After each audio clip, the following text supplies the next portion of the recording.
whatever it is that God has put on your life, I'm telling you right now, by the Spirit of the Lord, that you are not done, that you have not been passed over, and that there is still purpose and there is still destiny in your bones. If dry bones can live and become an army, those who which have flesh can rise up in their calling and their anointing and take on a new mantle. Most people are too busy complaining about in the position of where they're at, but it's the pressure that makes the diamond. It's the friction and being uncomfortable and the constant irritation that creates the pearl. I'd hate to be a pearl inside of a clam. Like constantly just, oh, I'm agitated all the time. Oh, wait, now I'm a pearl. Clam, oyster, whatever. I ate SpongeBob. I don't know. But I do know that God wants to bring breakthrough in this hour. He wants to bring transformation in your life. You serve the God of breakthrough. That He has desired for you to be the head and not the tail. To be above and not beneath. That you should not want anything. Because He shall provide. Because He is your Father. And He says that His voice will go over. Well, thank you guys so much for coming on this afternoon or this morning, or depending on where you're at, where you're from. It could be nighttime. It could be tomorrow. You could be in the future. I have no idea. But I know you're here with us, and I'm going to bring on my friend Steven in just a second. So I'm asking if you would please share the broadcast. We're going to talk about some really cool, important stuff, integrity in the prophetic, and then we're also obviously going to minister to some folks as well today. So if you could, please share the broadcast, but I don't want to waste any time just because this is such a huge subject, and I think it's going to be fun, and I see him laughing in the background already. So, because I always look like I'm landing a 747. And so, anyways, I'm going to bring him in, and we're going to chat with Steven a little bit. Hey! Good afternoon, morning. Afternoon for me, morning for you. And evening, and in case I don't see you tomorrow, have a good evening. Absolutely. Or good morning or something, whatever that's. And it was good seeing you last week. Yes. Oh, was that last week? Yes, it was just last week. Wow, that is it. It's been a long few days. It absolutely has. So, man, it's good. We've been talking about this for a few weeks, and so I figured, I think this is a good subject. We both thought it was a great subject to talk about, especially now more than ever, because there's so many out there that are walking in the prophetic, and so. And wanting to walk deeper into the prophetic, and often, I'm sure you get this, is how do you grow deeper? Oh, absolutely, man. First, I think it's really important for you and I to, and I know we feel the same way about this, to put out here right on the front side, like part of our life's passion is to see people awakened to the reality that a personal God would reveal His heart not only to them in a real relationship way, but also give them the opportunity to share that with other people, right? So the prophetic to us, there's nothing better to see people, the light bulb go off inside of people's hearts and minds when they see a personal God that wants to speak to them or will use them to encourage other people. No, right? Absolutely. I was sharing the other day, it may have been yesterday, may have been the day before, but basically it's like the other day to me. Is like, to me, it's a privilege and it's an honor to have the ability to speak in someone's life. Like, God could do it without me, but He chooses to bring me a part of the process in somebody else's life, as well as there's nothing more important to help connect that dot for people of like, hey, God wants to talk to you too. Mm-hmm. Like, it doesn't have to just come through me. It doesn't have to come through you or anyone else. God wants to speak directly to you. And there's something about a deposit of faith that comes when God speaks directly to you. Absolutely. And I think even in this topic, even if we share some things that may seem like hard or different from where you are, but it's an effort for us all to grow and mature into a greater degree, right? And one of the things that we have not done very well as prophetic voices is given people the ability to do it poorly before they do it really well.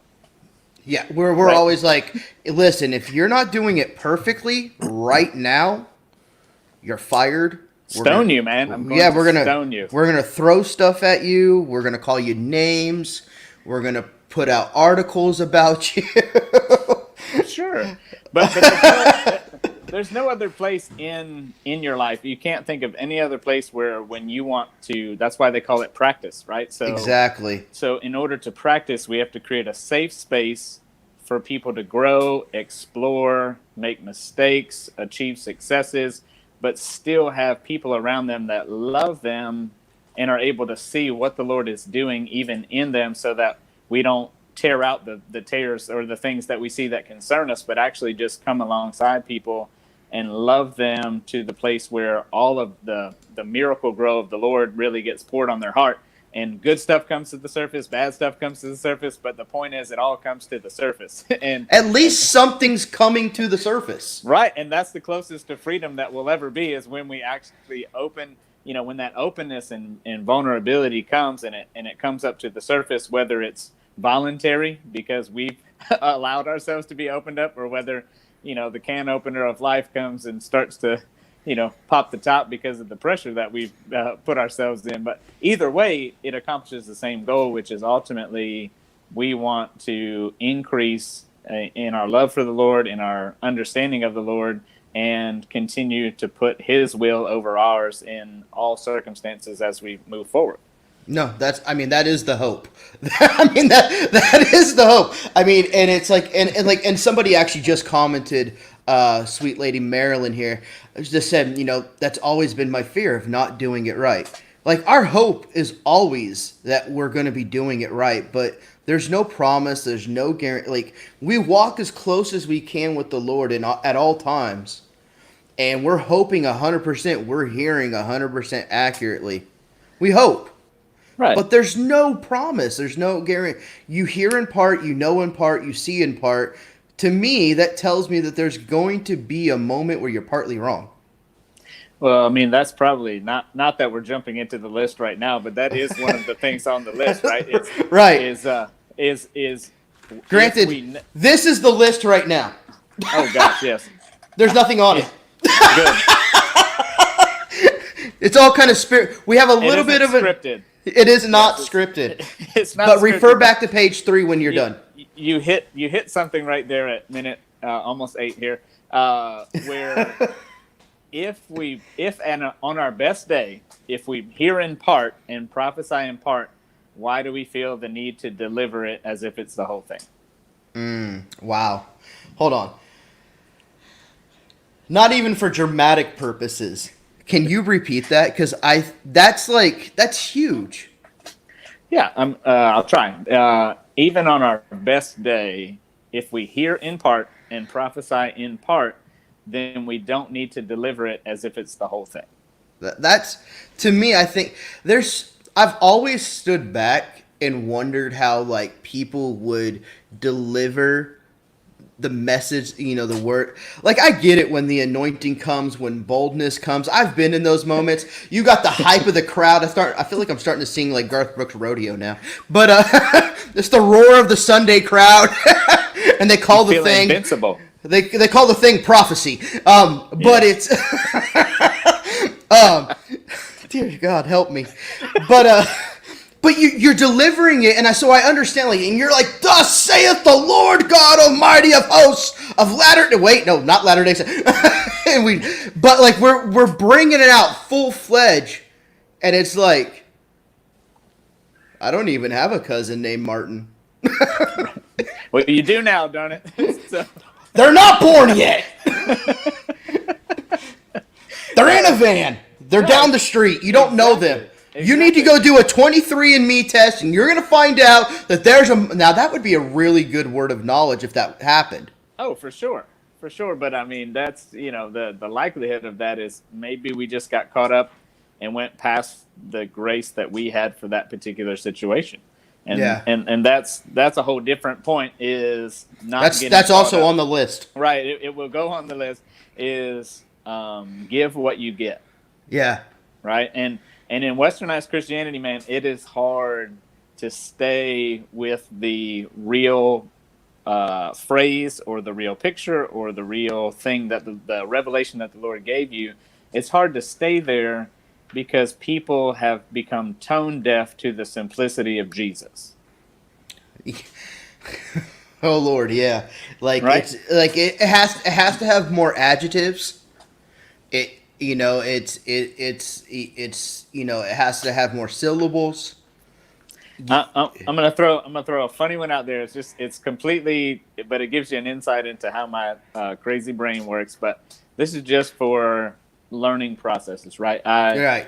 I feel like the Lord torments me and uses social media to help achieve some purposes in my life. So I'll wake up and like the sponsored posts that end up coming into my feed are both from the Lord and from the enemy at the same time, right? So I'll wake up or I'll check something and a sponsored post will come up that says, "You're about to have a double new beginning." Right? And I'm just like I'm thinking it's funny that like most people complain about the ads and like the Lord's over here speaking to them through you. yes, it's very odd. But the enemy could pull me in really. I mean, if I was, to get into that evaluation and criticism, it's right there, right? But then if I can resist the devil, I'm gonna try to listen to the Lord. And I the way that he speaks to me is just a little bit strange, but he works with me and my quirkiness. And so my first thought is, would just a single new beginning from the Lord be enough? Mm. Do we have to have a double new beginning from the Lord, or like would any kind of newness from the Lord overwhelm us, cause us to be undone, transform our minds? I mean, the littlest, it's kind of like saying, man, you're about to get a double portion of something. Well, if the Lord feeds you the lunch size portion, that's still more than you need, and it will overwhelm you. His goodness, his kindness, his compassion.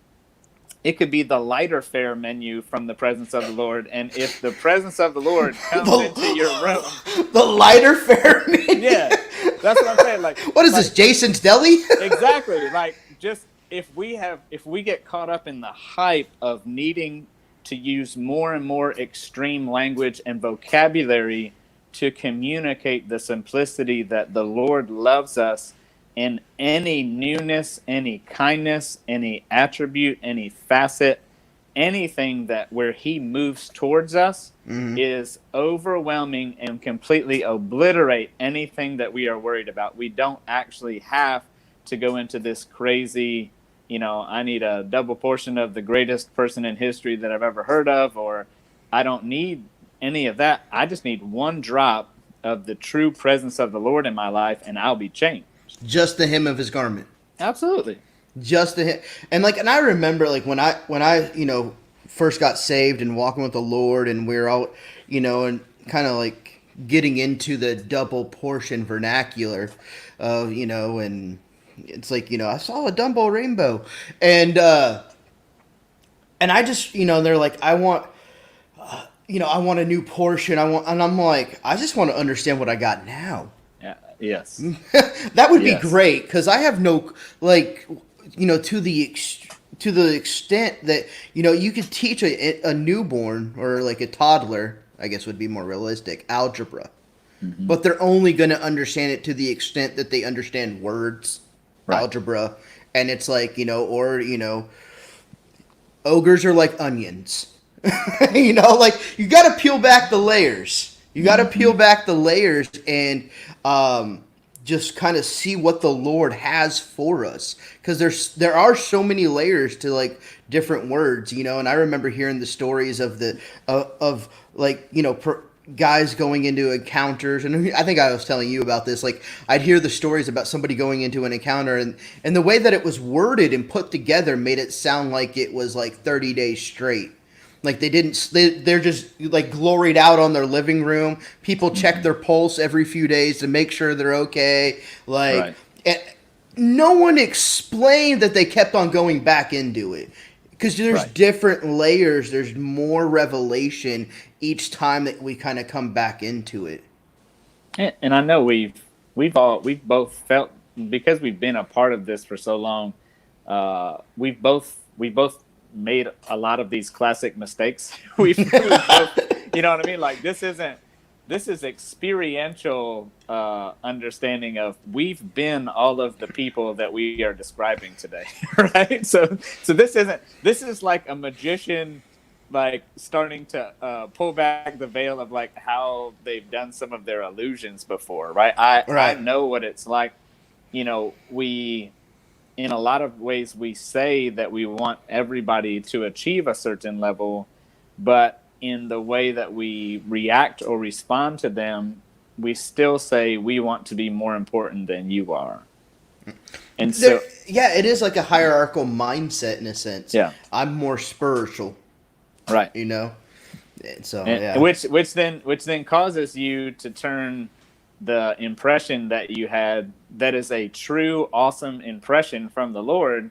You feel a rev to what I call play the God card. We made straight. We fell straight into this one, but this is another one on the list.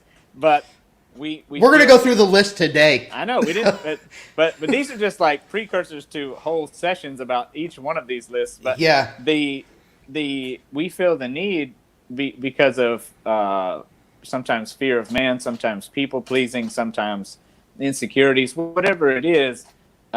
We feel the need to add extra emphasis as if what he gave us isn't enough. And that's when we start to extrapolate, we start to create a fish story, if you will, in the way, you could say like, in some sense, you could say like, I had an impression that this was going to happen, right? And if we're in a relationship and you tell me, man, I had an impression that this was going to take place, I'm paying attention because of the relationship that we have. Not because of the gift, not because of the calling, but because of the relationship. Right. And the trust. But you could also feel, man, this person that doesn't know me very well, I need to get their attention. And so maybe it becomes I was in a trance and this thing took place. Or maybe it becomes, an angel came and told me. And we can, on a separate session, we can dive into the dangers of when an old prophet and a young prophet get together and play the God card in Kings chapter 13. But that's a whole nother lesson on trying to. But I think if we realize, man, Proverbs, I think it's 25:11 says that word spoken in right circumstances is like apples of gold in settings of silver, right? And so if we could understand our opportunity or our invitation from the Lord is to be able to be like a servant, a busboy, a server that comes to the table of this person's life, and we, as the best way that we know how, we offer it to them on a platter, but it's invitation based, that if they choose to partake of it, that's their right, but it's also their right to refuse it or not understand it, reject it at that moment. And if we could understand and separate that, when we serve it the best way that we know how, our job is done. Whether they take it, whether they implement it, whether they do what we think they should do with it, it really is no reflection on us if we've done the best job that we can to serve this in an aspect of humility, wanting to make their life better rather than wanting to tell them what to do. Yeah, I mean, we can't control what the way people are going to look at something, or the way, they respond. And I think I would say it's almost like a temptation of the prophetic is to see response. Oh, for sure. And it's like you're wanting people to respond, you're wanting people to go after, and so it's like, well, maybe if I word it this way, and you see it happen once, and then you go, well, I need to do that every time now. Mm-hmm. I need to make sure I get this inflection of my voice when I speak, or whatever it is. It's what I call eventually, if you go into that vein, it's what I call becoming a spiritual roto-rooter. Mm-hmm. And so what you do is you end up going into the soul, and you end up rooting around until you see a soulish or emotional response. And then that's your key or insight into where to hang out for a while. And what you do is you end up just kind of roto-rootering through somebody's soul, rather than just speaking in faith that whatever it is you're hearing is serving them in a way that could actually open something up or help them. So one of the things I used to love about, all my years, my thousands of hours prophesying with Morning Star is we used to tell everybody that would come in, please give us your best poker face is what we would call it. We don't want to play off of an emotional response that we see from you. We want to really try to rely on faith that we're hearing from the Lord, right? And right. And some people would still end up crying or tearing up, but it wasn't on purpose. But you don't then go, oh man, I'm on the right track. Let's dig in. Let's go too far. It's just simply, hey, let's give what we got, regardless of whether we see or feel like it's resonating, responding, or we're not looking for a response from the other time. So I was in St. Petersburg, Russia one time, right? I've been there. Okay, so it's so cold.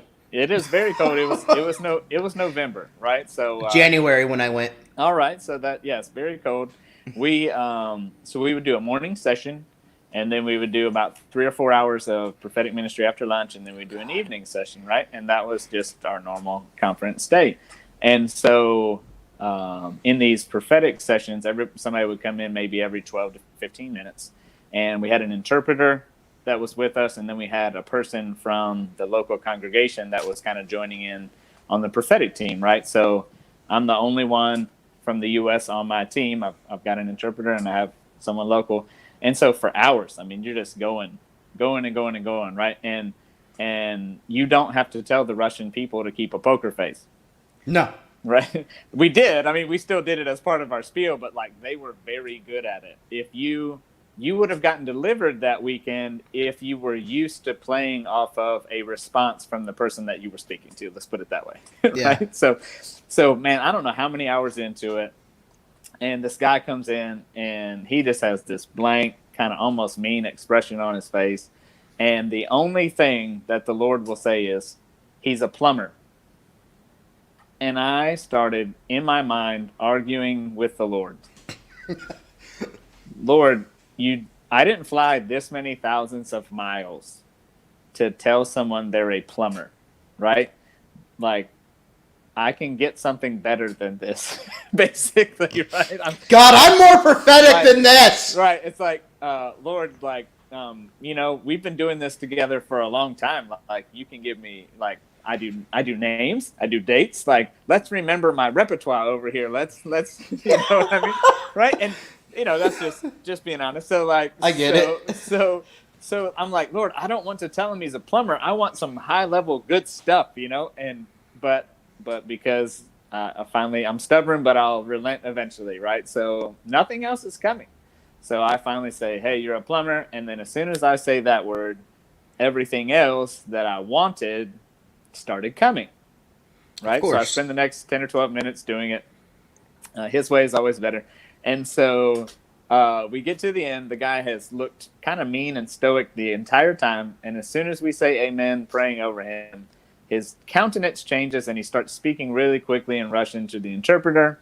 And long story short, this man had traveled 3 days to prove that this wasn't real. Right now, it's always some of the most hungry people that are trying to prove you wrong, right? But those people that are trying to prove you wrong are tenacious. They'll travel nights and days. They'll come from all over the world, right? So even though this guy's hunger is misplaced in what he's trying to do, the Lord still credits the hunger to him as righteousness. So he takes it's like planes, trains, and automobiles. He took a train, like a car and other stuff from a different part of the country, and no one at that conference knew who he was. Right? But the first thing that I say is what his occupation is back in the place that nobody knows it. Wow. Right? So then all of a sudden that's like the key or the opening of the door that allows all of the other encouragement to come in, right? Because you and I know that somebody that's closed off, if you just start saying, man, I sense a spirit of hospitality in you and all these kind of things, which are probably true, they can reason them away by saying that's what they say to everyone.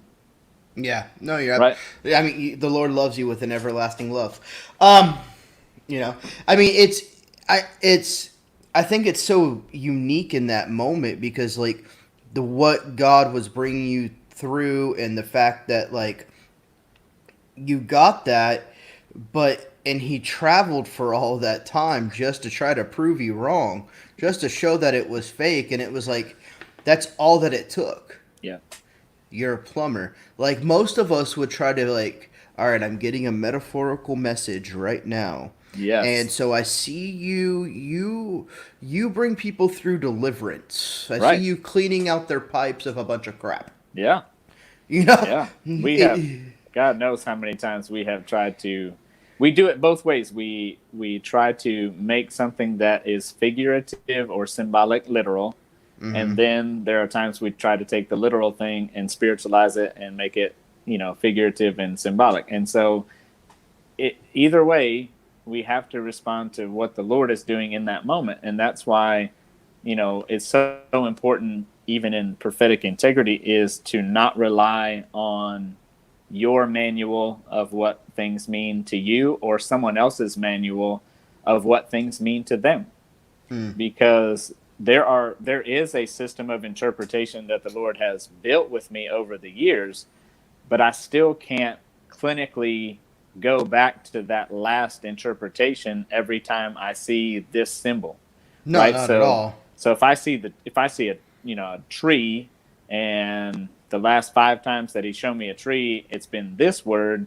If I go down that systematic path, I may completely miss what he's trying to tell me in this moment, which doesn't make what I got inaccurate. It means that I disconnected from him in seeing it through to the finish.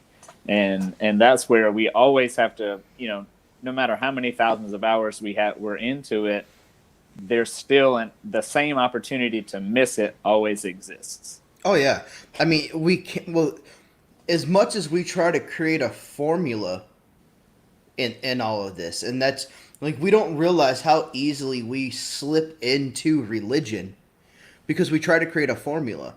Like that's even like the same. Like, and I know we're nowhere near this subject matter, but like it's the same thing in dream interpretation. Like, Right. oftentimes people want to like create a blanket statement for like, whatever. Like say dogs in a dream, and I always use this example is because in my dreams dogs have never been good, but in nearly like 99.9% of the world, dogs are like representative of like friends and relationships. In my dream world, dogs are always trying to kill me and chase me and hunt me down. So you can't give the same interpretation, but we also can't apply a formula to the same thing every single time. Absolutely. Or we miss the Lord and we step into religion. We might as well just go get a golden calf. Yeah, if it's lifeless, the enemy is always, especially in the area of the prophetic, I believe the enemy is always trying to remove the element of love and compassion in it, and make it very clinical and sanitized in the way that it's delivered. Mm-hmm.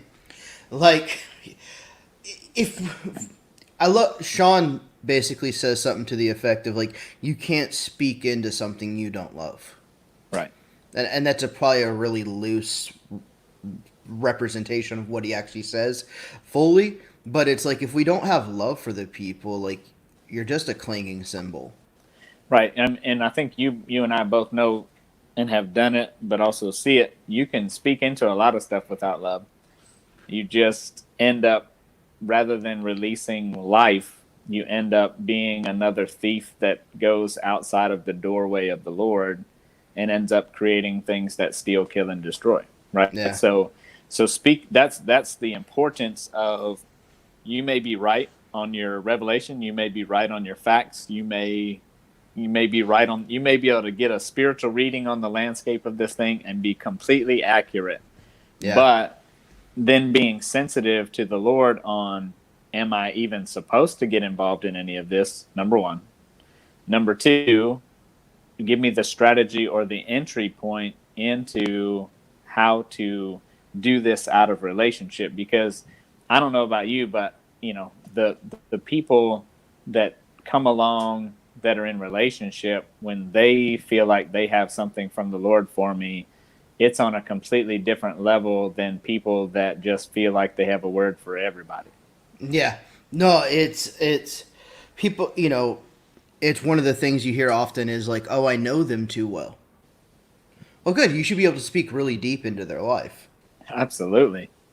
If you can separate that, and the only requirement for that is just to be self-aware and own the part that you know that is natural knowledge, and then in the midst of the natural knowledge, now give the peace that you feel like comes from the Lord that aids them or helps them in the place that you both already know about. Yeah. Let's do this. Let's start there. Cuz I feel like we haven't even started. No, we've just been talking. We've just been talking, honestly. Just Yeah. you and I catching up. Yeah. Like we could have had a phone call. But let's start there. Cuz like in most cases, I would imagine everybody that's going to hear this or watching has probably operated and functioned in some type of prophetic ministry at this point, and or wanting to. But one of the things I think that is challenging for people, by challenging, tempting, is to not mix foreknowledge with revelation. Sure. Not to mix and you could, if we wanted to divide hairs, we could divide foreknowledge versus opinion, because opinion's going to be like your own individual filter that you're going to have, but there's also going to be like foreknowledge.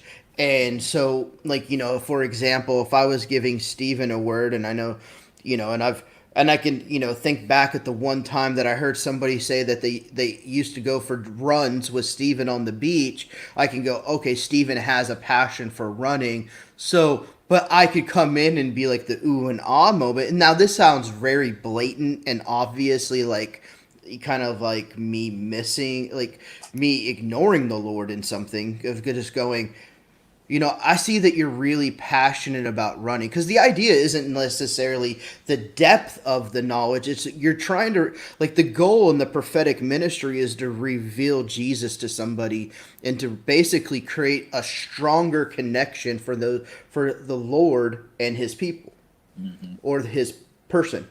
And so, like, to illustrate that God, how well God knows Stephen, the Lord knows your passion for running, and so on and so.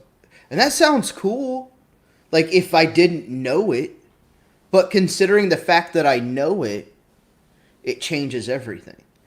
Yeah. If part of the temptation is to make people feel like you know them, when all you have to do is help them understand that he knows them. Yeah. Right. And so sometimes those get blended and mixed, where we feel like we have to soften them up or warm them up into believing that we know them, so then they can more accurately hear what he wants to tell them. And that's exactly. And that's just not the case. It's actually the opposite. If we just come along, man, I mean, you can just come along and light up a room, and you can say it. It's kind of like Jesus always going through, and he does something, and then people come back and he goes, "What did I do to you?" Right?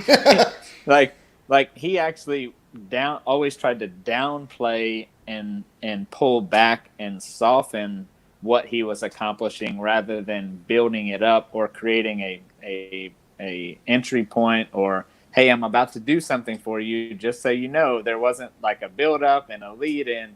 He was just, hey, I'm living, and out of my overflow of how I'm living, some things are going to come out that are actually going to be from my Father that can transform your life.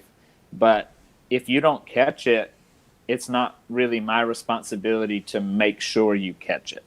Yeah. I mean, it's kind of like if you invite someone over and you say, hey, like, there's hors d'oeuvres over there, please help yourself. Now, I mean, as a guest, are you going to go, well, why won't you eat my deviled eggs? Eat them. They are the best. It's my grandmother's recipe, But then there's the other side of it where it's like, it's up to them. It's up to them. And we're just a conduit of God. I love, like, you hear the stories of John G. Lake, and like where he prayed for the little boy and then went and hid in a bush. Like, to me, like, that's he's not looking for the recognition. He's not looking for any acknowledgement. He's like, I just want to be about my Father's business. But oftentimes, and I get it, like, I mean, I get it. You want to know that you're not crazy, I hear it helps, and so you're like, and to show other people, hey, I'm not crazy. Like, the Lord really does speak to me. Here's an example, like, I completely understand. I completely get it. And it's like, but at the same time, who are we making known?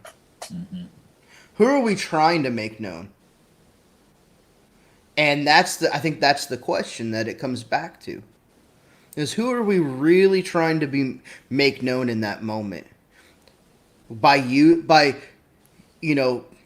foreknowledge, or, I remember when Facebook first came out, there was a lot of controversy around the prophetic in Facebook, because you could pull up so many details. Like, you could pull up way more details now. You can pull up, like, the acreage of their house and, like, what they paid for it, their mortgage, their, HOA fee. Like, the Lord is telling me I don't know why I did this, but your HOA fee is $425 a year, or, that'd be a cheap HOA fee. But, everyone's like, yes, I received that. Yeah. Supernatural debt cancellation. Right? And it's like, but in that, it's important to remember to hear the Lord. And simple could be really good. Simple can be really, really good and way more beneficial.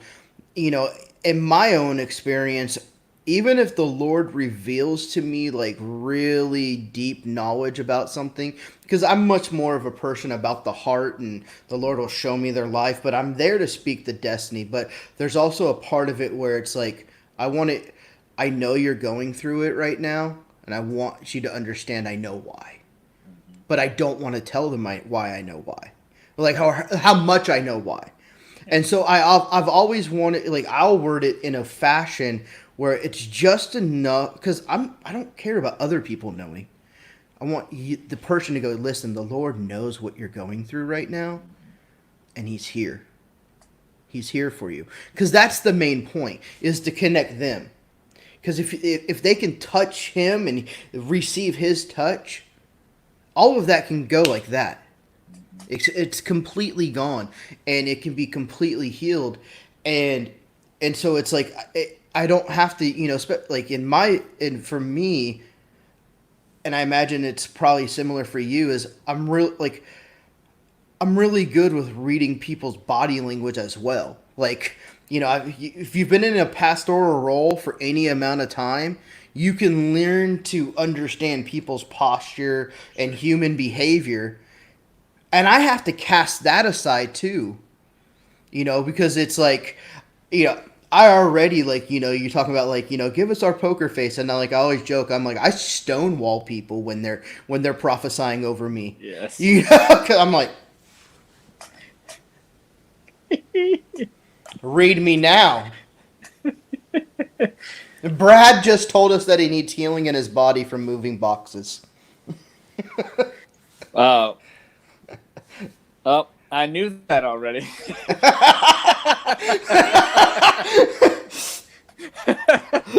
Not a word of knowledge there. I'm pretty sure at this stage you don't have to be prophetic to know that one anymore, Bradford. I just like the fact that you call him Bradford.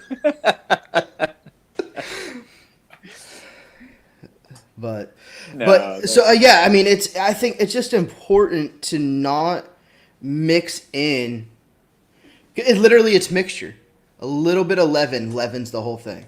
Like, I once heard, like, you remember the old youth group analogies of where they'd go, like, if we made chocolate chip cookies but put just a little bit of cat litter in there, would you eat? And I'm like, why would you do that?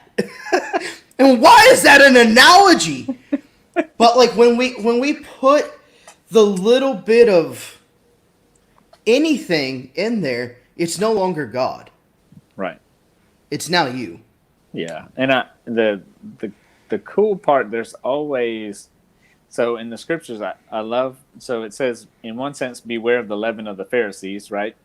And then that's kind of what people normally think of when they hear leaven. But then in a different verse, it talks about the kingdom of heaven is like leaven, that in 3 measures, it leavens the whole entire thing, right? Yeah. So leavening itself isn't bad. Is what are you leavening with, right? So Isn't that challenging? right? It's so the catalyst, basically, you getting involved in speaking gives the opportunity for something to grow. Right. And that's when you start to be able to pull pieces of the other scriptures together, where it says, there's the power of life and death in the tongue. Right. So I can leaven with the words that I speak to someone. I can leaven life to flow and the kingdom to flow into their life, or I can actually speak words that start to leaven insecurity and evaluation and, self-doubt and criticism and all of that. And it comes just from, am I eating from the tree of life as I'm speaking to this person, or am I eating from the tree of knowledge of good and evil? Yeah. And it's actually that simple. It's not complicated in the sense of like either you're adding you or you're not. Right. And I think like, let me ask you this. And then, like, let's minister to some people. Yeah. I'll bring up everybody I know. No. I feel like Brad has back pain. That's right. I discerned it. Yes. But dear God. And so, but let me ask you this: so in that moment, how would you either approach or differentiate? Actually, those are 2 different questions. How would you differentiate between the Lord speaking to you in that moment? Because I feel like there is a fine line in there, where it's like you have to, like, especially like if you're in a live situation, like, like when you're actually standing in front of people, and like you have like split seconds to figure out like what's God, what's you. Right. How do you differentiate between the 2? Man, I think if we're in an environment that both parties understand the concept of, in part, the Spirit speaking through people, that he's coming through an inferior product, right? Like he's not just doing it himself in a way that communicates with 100%. And it sounds weird because it sounds like we're contradicting ourselves, but that is where balance and in the tension of the 2 extremes is where you find the Lord, right? So you have to be willing to do it with mixture until you get better at getting out of the way, right? So from day one, you're baptized in, all the fullness of the Godhead is deposited in you, right? The Spirit is in you, but it takes the rest of your life to let him out better. Yeah, come on. And so we have to give ourselves grace, or else we'll never get started if we are paralyzed with fear that we have to, if we're a perfectionists, they have a really hard time speaking the heart of the Lord because they're afraid to make a mistake, right? So they end up shutting down a lot of the life-giving power that's inside of them because they don't want to accidentally create a mistake for somebody else, right? And so if we have maturity on both sides, where you give yourself grace, you check and go, man, what is my heart motivation behind this? If I'm trying to serve the other person and love the other person, then go for it, realizing that they have the authority and the sovereignty over their own life to eat the hay and leave the sticks, right? There's always going to be some aspect of it. Even when somebody comes and they spew stuff on you, there is probably some hay in there. It may be regurgitated hay, but there's probably still some hay that you can eat out of that and make it a part of you, right? But you've had people come up and blast you with something, right? And 95% of it may be the religious spirit or them manifesting or whatever. And if you're in the mode to receive from the Lord, you can still hear a voice that calls even through the chaos and the darkness that actually makes your life better. And you can go back and go, man, thank you so and so for yelling at me, because when you yelled at me, I really heard some wisdom from the Lord in what you shared. So thank you. And that sounds dumb, but I promise you, when you are postured to find the Lord, you can find him in anything. And the same is true if you're postured to try to find the enemy, you will. And Yeah. so it's a mentality shift to go, in all things I'm going to seek the Lord, and I have to be willing to go into this thing knowing that I'm not going to do it perfectly, but it's out of a motivation to make that other person's life better. And ultimately, it's their responsibility and the Lord's responsibility to help them work it out, to discard the stuff that, wasn't good, that didn't need to be a part, and add to their life the things that he was really trying to communicate through us. Yeah, no, absolutely. And just for some people that are not familiar with country like vernacular, the hay and sticks is similar to chewing the meat and spitting out the bones, Yes. or not throwing the baby out with the bathwater. All of those things. Because it took me a second to kind of go, what? My California mind was not computing. You live in Louisiana now, son. I'm learning. I'm working on my accent. I guess, if I lived a little bit more east, it'd be like, I don't know, I can't practice a Cajun accent. I have to hear it in real life in order to impersonate it. Instantly, we started talking about impersonating accents, and we lost like 10 people. But that makes sense. But man, no. And so I guess the other thing I would ask is this. And I'm like, I could give my own anecdotal answer, but it's everyone rather hear your answer than mine, because I'll give mine all the time. And so,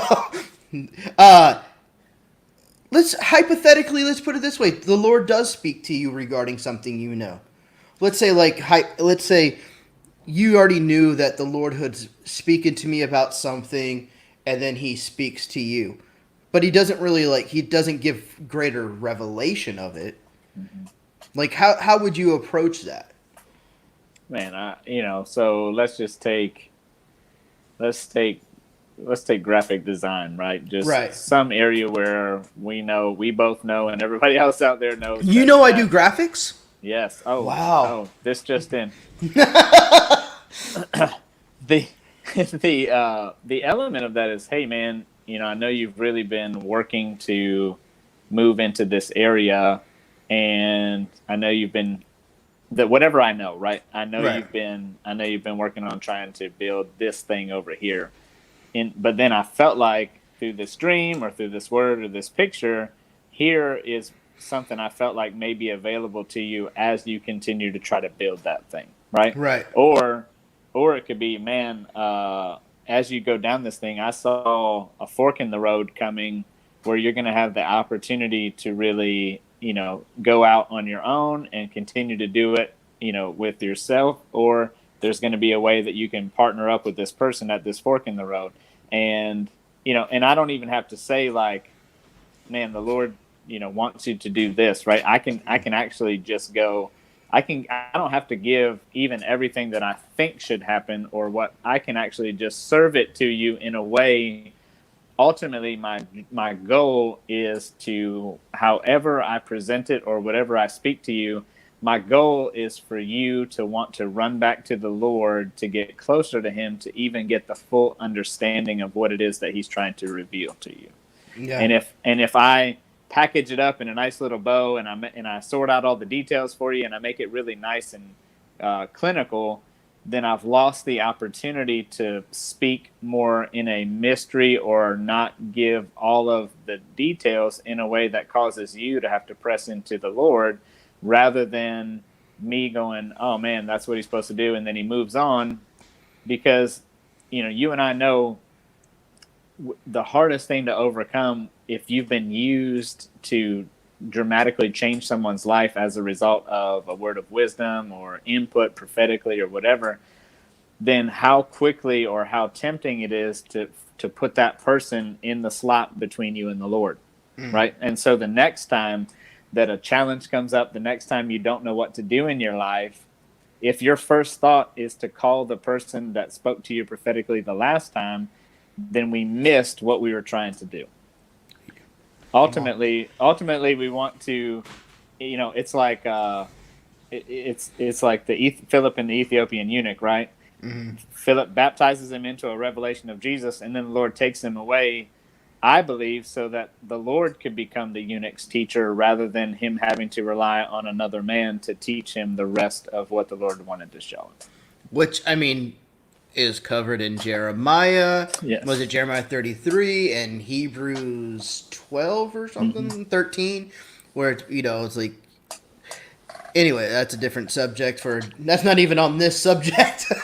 No. But I think that's really good. I mean, like for me personally, like the other day I was doing a similar broadcast and somebody hopped on and they were, I was asked to minister to that person, but I already knew I'd already seen them kind of floating around, I guess, on Facebook. And so, right. I already knew they had a ministry. Like, I think I already got an invitation to their ministry page, like all this other stuff.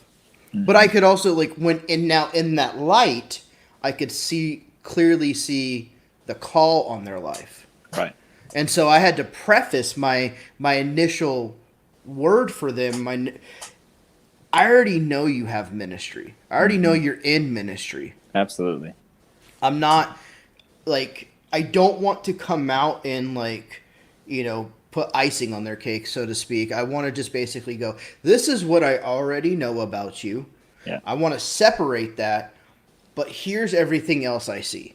Mm-hmm. And just being honest and transparent about it, or like I said, in times where it's if you've been in any type of pastoral ministry or anything, you start learning how, as far as posture and demeanor and people kind of carry a presence about them, and you can tell when somebody's going through something and Sure. It's not prophetic. Right. And so you learn that, and it's well, I can tell that you're going through this, but here's what I feel like the Lord is saying in this for you. Mm-hmm. This, and so being able to bring that into the equation for people, I think is a huge thing. And so, but this is just the tip of the iceberg. I don't even know if we're actually anywhere near the iceberg. We might still be on the boat to the iceberg, called integrity. And Yes. It was something that Stephen and I were talking about, and just be honest, it came out for me. It came out of a place of frustration with some stuff, and so, and it's it's something that even you put it as this is who's going to be the sacrificial lamb that's gonna, and we said, I guess, because it goes so opposite of prophetic, charismatic culture to go, hold on. Let's, you start talking about character and integrity and people get a little sideways on that sometimes because they go well, what about the anointing? Mm-hmm. You could be anointed and have integrity and have character and not have to hype it up and not have to do all this other stuff. And I get it. There's personality. I have a lot of personality. And so I completely understand it. My high school evaluation was you need to be a radio show host. And so look at us now. I know, right? This in on KFBK. Do you want to save 15% or more? No. And so, and so I think it's just incredibly important, more now than ever, to have that. I think it's always been important to have integrity, have character. And I was would you want to do something like this with me? Initially, I think the initial idea was it'll just be one broadcast, but like looking at it, there's so much to dive into. It's like an onion, and every layer is the same. No, Right. But I but think, man, to finish up this first one, and then you can find your first target or whoever you want to bring up to encourage. I think it's important to recognize, like, we are in the exact same process, right? And so there's a compassion that comes, especially like in the pits that you've fallen into before. Like when the Lord pulls you out of those things and helps you, it makes you want to help the people that are either in those similar ones, or more importantly, even try to help people not have to fall in all the same pits that you fell in. Right? yeah, exactly. And so it's from a love of, I love the prophetic. I love the Lord's voice. I love seeing people, and I don't want to leave a trail of dead bodies on the side of the road that have been chewed up and spit out by the machine, because either through unmet expectations or through someone coming in and chopping them off in a very harsh way when the Lord was trying to speak to them gently. I want to see us all be able to grow together, because more and more I think we're seeing that when one rejoices, we all rejoice, and when one suffers, we all suffer. And so that's why I think it's hugely important for us to go on this exploration together. And you and I know, there's value in being a person that's like a signpost person or a cheerleader that's maybe one or two steps down the road from where you are right now, right? Yeah. I don't necessarily need people in my life that are so far out there I don't even see them on the road. Where are you? Yep. I mean, they can tell me their stories, and I can say, man, that's really awesome that the Lord is doing that for you. That doesn't even compute with me getting up and having to go to my job tomorrow. And so I feel like some of the coming alongside and just saying, hey, look, let's serve something today in the way of daily bread that allows people to fall a little bit more in love with him, and has the strength to sustain them when they have to go back to a job that's difficult and to an uncertain place of, do I even have a job when I come out of this lockdown, or whatever it looks like. We want to stay in a position of, man, we're not that much farther along with you. In fact, there's a lot of you listening that are probably farther along than us. But in the midst of it, we want to add our piece to the puzzle, knowing it's just one small piece in this vast puzzle of what the Lord's trying to create. Yeah. No, I mean, that's just good. I like listening to Stephen, and then then I steal his content and I go run. I'm kidding. And I'm okay with it, because you have a much better way of packaging it with your graphic design and your voice. Everything that I say comes out better if you say it afterwards. So it works out. I just take the hay and leave the sticks. But so the first person I want to let's go after the first person. Let's see. I like this. So we have Faustina. If I ruin your name, forgive me. I mean, my name's Wes. It has 3 letters in it, and when I was younger, I had struggling spelling that. So I may not be. But when you make it the full name, you don't spell it right either. So it doesn't matter, right? Shh. It's right for me. But so we have Faustina, and I think you can see what I put up on the screen. I'm pretty sure. Got you. Awesome. You want to minister to her, man? Yeah, absolutely. First, let's invite the Lord to come back after all we've done. So, God, we ask, come back. No, Lord, we do. We just, Lord, I know that you get a lot of joy and just laughter out of even the two of us coming together and trying to communicate about you and just be with you. And Lord, we just ask that, during this time that there would be a refreshing that comes for people that are listening and watching, that Lord, that they would feel your hope and your excitement, and just how excited and for them you are right where they are today. Lord, that it doesn't require a circumstance change. It's simply an awareness change that we can all step right into on earth as it is in heaven, right where we are today. And Lord, I pray that you would just help us bring some encouragement and joy to people that are on here today. So, Yeah, come on. all right. So, I love it. I think so. It says two sons that are 10 and 11. That's awesome. And her name is Faustina, so I did say it Okay, right. She good. told You me. got it right. Yep. I can't see any of the comments or anything. I'm on my phone, so Yeah. so Wes is pulling up names for me to help me out. But Faustina, I just see you as one who there have been these. It's almost like a jigsaw puzzle for you over the course of your life. There have been these seemingly random, misshapen pieces that you have been collecting. That it's like, man, how does that piece fit with these other pieces that I've collected? And the Lord has completely started to shift the paradigm and the box of the way that other people's puzzles actually have like a rectangular defined border. Yours is one of those like shape puzzles.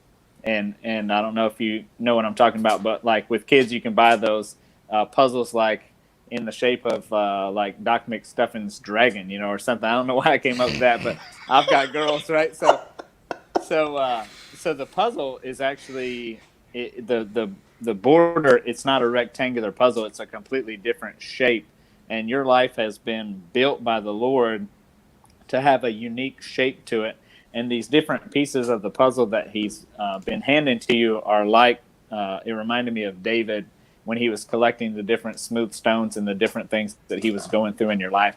There have been these seasons you've known, I believe, for a long time, things that the Lord has placed as desires in your heart, things that you want to accomplish with your life.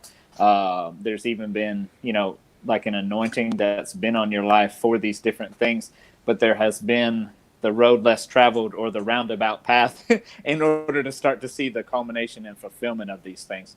And I believe honestly that you are like David when he was at the cave of Adullam. The people that rallied to him were the discontented, the discouraged, the downtrodden, and all of these people that came and rallied to him during a season of darkness, during a season of hiddenness, were actually the people that became the mighty men that came out and were his warriors that brought a revelation of him as king on the earth.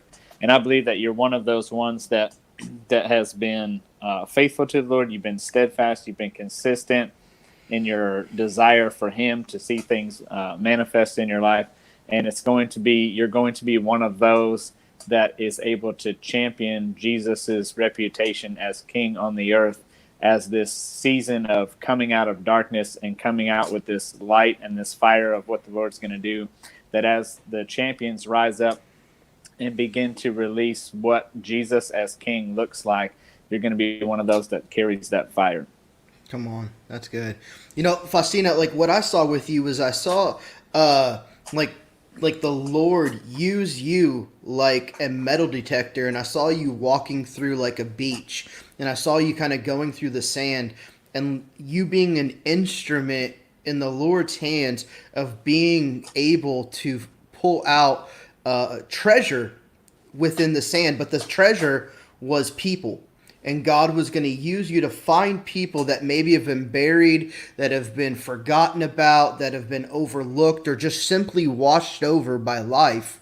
And God was going to work with you. I don't even like using the word use. And then I just said it like 4 times in one line.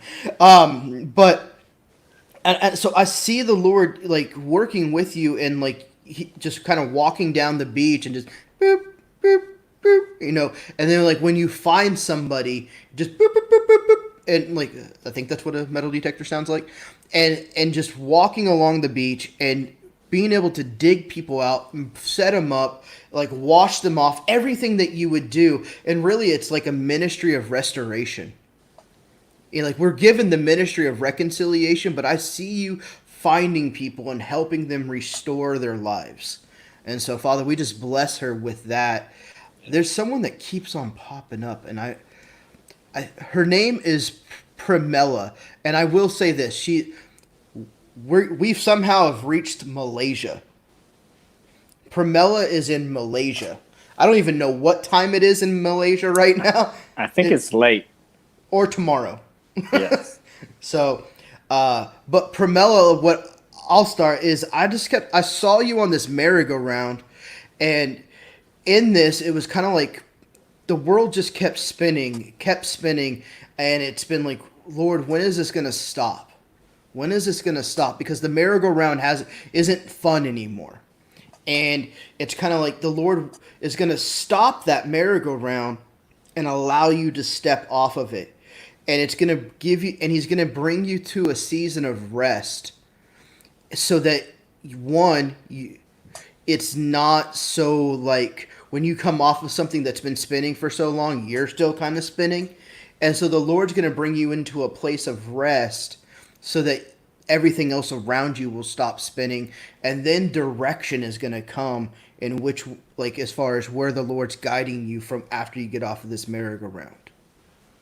Yeah, I think that the Lord has you. You're like a connector to different people that normally wouldn't have a connection point with each other. I just see it's almost like there was like a magnetized quality to your life that when you stepped into places that people were attracted to you, whether they knew why or didn't know why, but that it was like a Pied Piper almost kind of thing where there's going to be an increase in the fragrance of the Lord that goes out in the places that you set your foot, that you're going to find yourself in different spheres of areas. You're going to find yourself, I believe that you have an ability to be at peace and at home with the least of these, and then also with people that are in high places in society. And I see you being able to help bridge and connect resources with needs. I see you being able to have enough language and intelligence and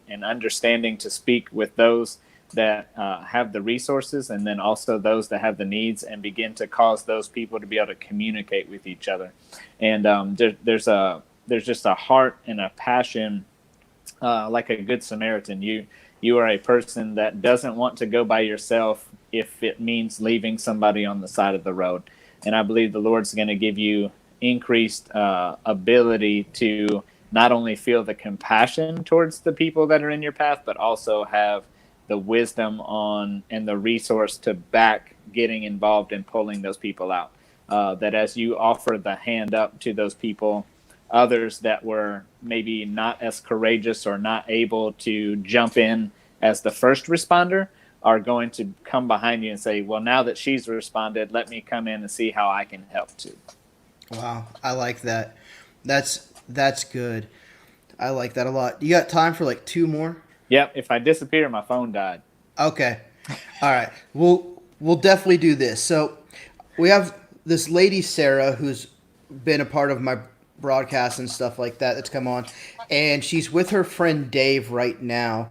And she's normally I wouldn't do this. Sure. But I figured, this would be fun for you and I to do something like this. Because it's like, it's not even like connected to Facebook. Like now you're off the grid, Oh, and so, but anyhow, she's wanting us to give a word to Dave, her friend Dave, who she's with right now.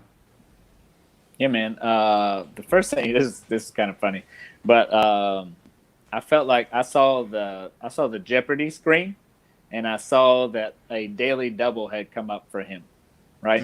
And to me, on a daily double, there's a calculation for how much do I invest, how much do I put down, what is my confidence level in being able to answer the next question that comes up.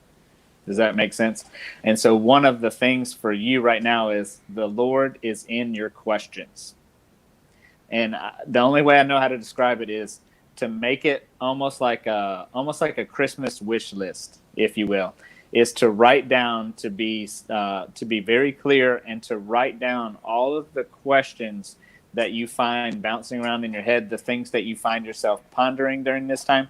If you would actually commit those to a list, or like a question list on paper, I believe that between now and the end of the year, you will see the Lord start to answer and check off different things. It's not going to be like in the order that you put them down, but I think if you go and look at the end of the year and you start to debrief this list, I believe the Lord is going to provide answers to questions that you've had. And it's not just questions that you've had for yourself. It's questions that you've had related to things and how things work and other people. It's not like because I believe you to be I see you as a person who's not self-centered and trying to do things. I believe that you're a person that is always looking at, okay, how does this work? If I can just figure it out, then maybe it can work a little bit better, or maybe I can see the opportunity in it. And so the Lord, I think, is really in your questions right now. If you will just ask him questions, he'll give you creativity, he'll give you understanding, and he'll give you wisdom on how to navigate a bunch of different areas of your life moving in the latter half of 2020 here. Wow, that's good. That's really good. You know, Dave, with you, I just keep on seeing like this person dressed as a magician, and I don't know necessarily how a magician would dress per se, but I know when I look at this person, is I see a magician, and I feel like there's always been like these different things kind of coming in front of you, and it's been a lot of sleight of hand and things like that. And I feel like what it is like things have not always been what they appear. And there's been many times where different areas of your life people have presented things to you, but they've been false. People just straight up did you wrong.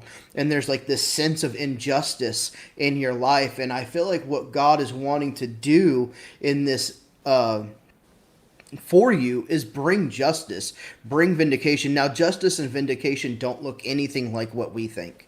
Justice and vindication look like God setting up a table in front of all those people with a feast on it, and then finding out you're the table. And so, but I feel like, but part of that is the healing that comes into our own heart and the freedom that comes into our own lives. And so if I could just sum it up in one sentence, God wants to sever the chains from the things that have been holding you back from areas of your life where there's been just wrongdoings. And like the Lord wants to let those go for you, and so that you can move forward. And you're going to find, one, your health will change. I don't know what's going on with you physically, but it's going to manifest in your health. I know that for sure. Secondly, it's going to change obviously emotionally. And third, I feel like it's actually going to even help. I actually see you walking faster. And I don't know if that's going to be a metaphorical thing in your life where you're just going to be walking faster in the sense of like going through life with ease, or if you're actually going to physically walk faster. And so that's what I see with you going on. And so, but Lord, we just say, bless Dave, pour out your spirit upon Dave, reveal yourself in greater measure to Dave than any way that you ever have before. And we just, Dave, like from me, don't even know you, man, but I love you. And so you're awesome, and just keep going. And like, man, anyways, I'll keep going if I go down that path. You know what that's like. Yeah. So I'm evaluating whether to jump back in or not. So yeah. Yeah. It's like that one live we did a few weeks back. Like, stop or I'm gonna go again. Gosh, there was somebody I wanted to bring up just because sometimes it's just like just random. I'm just choosing something that's funny, and I'm like, let's minister to them because that makes sense. Gosh, where was it? Where is it? I'm scrolling through the comments because I let them all when I started ministering. Oh, here it is. Back to when you said Jeopardy. That's the only reason I want to bring this person up and minister to them, is because I understand that life. I'm the kind of person, I hear a song, and then if I hear a song from like when I was in junior high, I'll remember the smell of my room and my horrible Gravity cologne. And so... See, now you messed the whole thing up. But Angela, here's the deal. I'm just gonna Stop me. Just stop me. Take a hard left because I have a 10% battery warning on my phone. So, gotcha. Angela, I know this is how we fell into it, but I promise you, there is no such thing as double jeopardy. And so, when it comes to the legal system, you cannot be tried for things that you've already been vindicated from the first time. And so, I believe one of the things the enemy tries to do is hit you, especially mentally, in the way of accusations and torments. And there have been things that he has already drug you in. He's drug you through the mud. He's drug you through stuff. And the problem with the enemy is every time that he tries to drag you through the mud, the Lord uses it as a beautification process.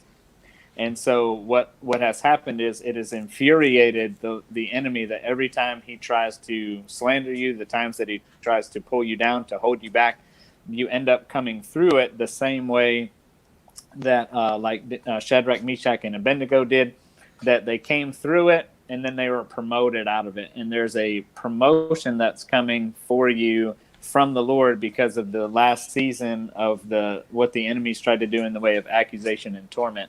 And I saw the Lord just coming and just tilting your chin up, and he handed you, it's a very Southern analogy, but it was like the parasol and the big hat, and he was coming alongside, and he just offered his arm to you and said, let's take a walk. And you were able to put your head back up high. You had this big crazy hat that they wear like at the Kentucky Derby and the parasol on. And he truly is the glory and the lifter of your head. You're about to walk into a season where the places that the enemy has tried to constrict, the places the enemy has tried to cut off, even the way that he's tried to withhold things from you that are rightfully yours, this is going to be a season where the Lord comes in and vindicates you in a way that puts the enemy on notice. Come on. That's good. That's really good. Father, we just thank you right now for Angela. And now I have to find something different. That's the danger of not going first. I know. But and so, but Lord, we just thank you right now. Wow. So I'm just, when I said I have to find something different, is I was reminded of this message I have called "Drink the Kool-Aid," which is, I used it all for dramatic purposes. But basically, drink the Kool-Aid, and the premise of this whole message was like, if you had 3 different kids to choose from, and they're all doing Kool-Aid stands, would you buy Kool-Aid from the kid that's not paying attention, that's off playing with his friends, or the kid that's sitting back drinking the Kool-Aid that he's selling? Right. And obviously you would choose the one drinking their own Kool-Aid. And the whole idea behind that is if the message in your life isn't impacting and changing your own life, how can we expect it to actually carry much greater weight in other people's lives? And what I feel like the Lord wants to do is speak such dynamic identity to you that it begins to carry weight with people all around you. Like, people will see the confidence, they will see the assurity, and they will see just how, like, you just carry yourself, and because of that, it will actually speak to other people, and they will be changed by that very thing. It's good. Not anything connected to that old drinking the Kool-Aid thing. I just named it that because it was fun, and I would always make Kool-Aid. And then I would make it my way, which is like 48 cups of sugar. Now she's going to be hearing the Jeopardy song and having to go make Kool-Aid. Thank you, Wes. Or she's going to hear the Jeopardy song and then all of a sudden hear, "Oh yeah!"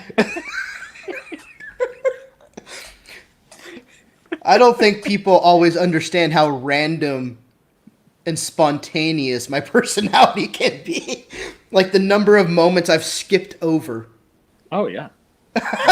By not saying anything and derailing us completely. I absolutely agree. Same over here, buddy. Yeah. Well, I look forward to doing this again. but I know that your phone is about to die, and so I will say this: thank you for joining me. And I mean, from the comments that you can't read right now, that you can go back and read later, that you'll like people's words were spot on, and just all sorts of stuff, and people loved it. Like every part that you were saying, everybody loved, and they just disagreed with everything I said. I'm kidding, but they loved it. They loved everything, all of it, and so I think this is definitely something that we should dive more into, and hopefully make it to the iceberg. Yeah, we'll So try. yeah, we're definitely gonna try. It only took us a month to schedule this, so. But anyhow, man, thank you so much Buddy, for appreciate joining it, me. man. Absolutely, man. I'll talk to you later. All right. Bye. Talk to you soon, man. Bye. Thank you so much for joining me today on this broadcast. Again, if you're not following the Love Speaks page, would you please just click like or follow? You'll get notifications whenever I go live, which is going to be every day at 12 p.m. Eastern Time, 9 a.m. Pacific Time, or if you happen to be in the Central Time, which is where I'm at, that's 11 a.m. So we're right in between. We're almost afternoon and we're almost morning. But anyhow, I'm really glad that you guys joined us, and we're going to keep moving forward in this. But tomorrow, same time, we're going to be here ministering to you. So jump on, share with some friends. If you enjoyed this broadcast, start a watch party or something. But anyhow, we're super glad that you guys joined us and that you were a part of it today. God bless you guys. Love you guys. And I hope you have a wonderful day. We'll talk soon.